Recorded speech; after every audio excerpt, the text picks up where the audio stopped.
표선호 기자의 사실 확인에서도 보셨듯이 사실이 아닌 내용들이 일파만파 번지면서 더 울분을 키웠습니다. 왜 이렇게 된 걸까요? 그간 교권 추락에 대해 교사들 그리고 이를 바라보는 시선에 쌓였던 분노가 분출된 걸까요? 사회정책부 박유영 기자와 더 살펴보도록 하겠습니다. 박 기자, 워낙 충격적인 일이다 보니까 극단적인 선택을 한 그 동기를 놓고 여러 소문이 도는 게 있습니다. 확인된 게 있습니까? 뭐 일기장도 발견됐다는 말이 들리던데요. 네. 말씀하신 것처럼 일기장 같은 고인이 남긴 흔적들을 토대로 현재 경찰이 다각도로 확인을 하고 있는데요. 여러 복합적인 요인이 작용한 걸로 보입니다. 네. 개인적인 문제도 있을 거고요. 업무 스트레스와 일부 학부모 민원도 분명히 있었던 걸로 비춰집니다. 네. 다만 교직사회가 이렇게 들끓는 이유, 그게 더 중요할 텐데 바로 터질 게 터졌다는 공감대가 있기 때문입니다.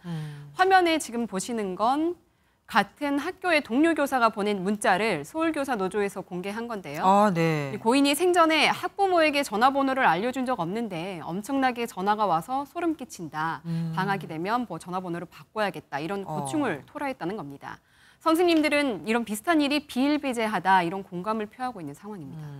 뭐 경찰 수사를 끝까지 지켜보긴 해야겠네요. 그리고 학교가 사실과 다른 부분을 짚겠다면서 입장문을 내놨는데 이게 또 논란을 더 키웠습니다. 그렇습니다. 학교 입장문을 보면 지금 1학년 담임도 본인 희망, 그리고 나이스 권한관리 업무도 본인 희망이라는 거거든요. 네. 근데 이분이 지난해 3월 처음 교단에선 직장인으로 치면 신입사원이잖아요. 네. 교직에서 1학년 담임직은 생활지도나 학생들 한 명 한 명을 케어할 부분이 워낙 많아서 경무로 꼽히는데 발령받고 2년 연속 본인이 원했다며 이걸 맡긴 부분이 있고요.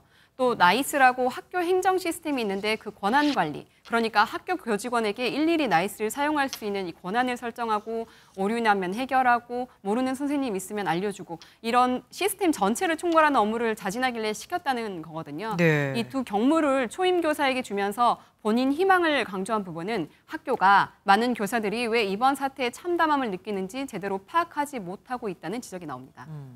그리고 또 이렇게 사람들이 분노하는 이유가 이전에 선생님께서 교사가 학생한테 전치 3주 진단이 나올 정도로 폭행을 당했다는 뉴스가 있었기 때문입니다. 무너진 교권 얘기를 안 할 수가 없어요.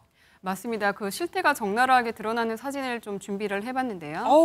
저 선생님입니까? 네, 지금 바닥에 쓰러져 있는 여성분이 인천의 한 초등학교 특수학급의 교사입니다. 옆에 교사 머리카락을 잡은 손은 학생이고요. 이 학생이 교사 머리카락을 이렇게 잡은 채로 의자에서 넘어뜨리는 등 상습 폭행을 저질러서 선생님이 전치 6주 진단을 받는 일이 벌어진기도 합니다. 3주가 아니라 6주였습니까? 그런데 아이인데 그게 가능한 겁니까? 아까 그 전치 3주 부분은 이제 서울 양천구에서 있었던 사건이고요. 이건 또 다른 인천 초등학교에서 발생한 사건인데요. 네. 이 학생이 이제 나이는 학생이지만 키 160cm 정도에 몸무게는 한 70kg 정도, 발육이 굉장히 좀 좋았던 학생이기도 하고 통제가 워낙 안 되는 상황이었던 걸로 파악이 됩니다.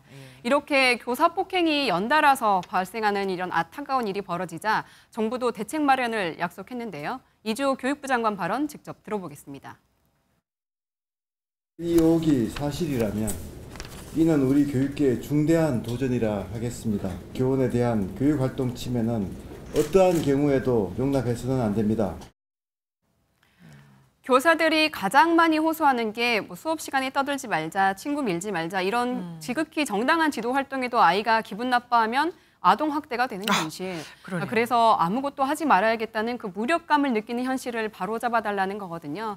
현재 여야 모두 무분별한 교사 신고를 막기 위한 법안을 발의한 상태입니다. 이게 어떻게 처리될지 지켜볼 부분입니다. 하긴 얼마 전에 참 잘했어요. 도장 찍어주는 것도 그걸 못 받았다고 아동학대라고 하더라고요.